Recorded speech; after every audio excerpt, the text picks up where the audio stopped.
what are some things? So this is kind of changing the subject a little bit, but what are some things that firms don't do? Like, what's one of the big things that firms don't do when it comes to a legal protection standpoint that you think that they should be doing?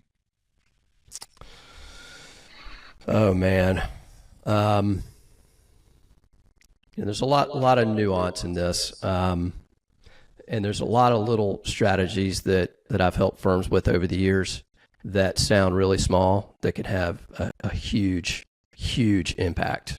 Um, so here's a quick example, particularly for bigger firms where you have lots of attorneys. Let's say you have 10 or more associates. When it comes to malpractice renewal time, there's always a question that says, "Are you aware of any claims or potential claims?"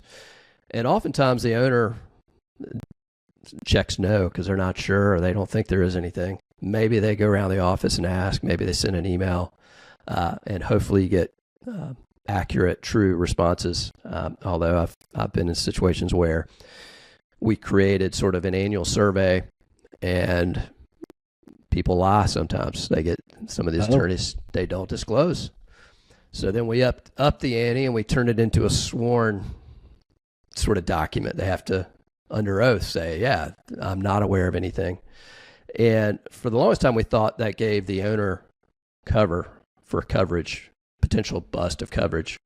But then I had a situation a while back where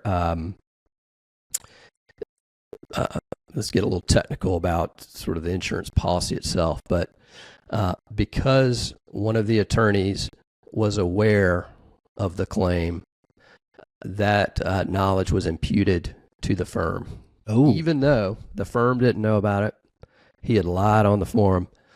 And so the firm lost coverage or potentially lost coverage. Luckily, we got rid of the case. But I learned in that instance, there is some sort of exclusion rider you can get that sort of severs that imputation of knowledge from an individual attorney to the owner.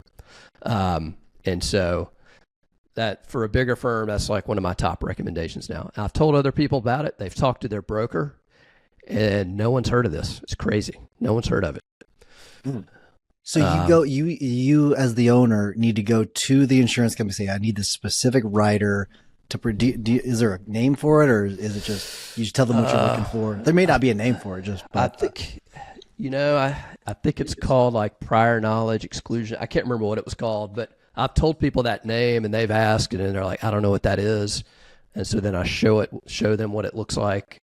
So that's crazy. You would think, I mean, these brokers are nice people and they're not trying to screw you or anything, but they just don't know. And frankly, I didn't know until I came across it, a while back, a couple of years ago. So now it's something that, everybody really should get. And I don't think it adds, I mean, maybe it adds a little bit to the premium, but I don't think it's de minimis. Yeah, I mean, worth it. I mean, that's especially when you're dealing with multiple associates that you're not touching all the files all the time. I mean, just think if you had a death case and a malpractice on a death case, and the carrier came back and said, "Yeah, you don't have coverage." I mean, that's big. That's a big deal. number. Yeah. Yeah, absolutely. Wow.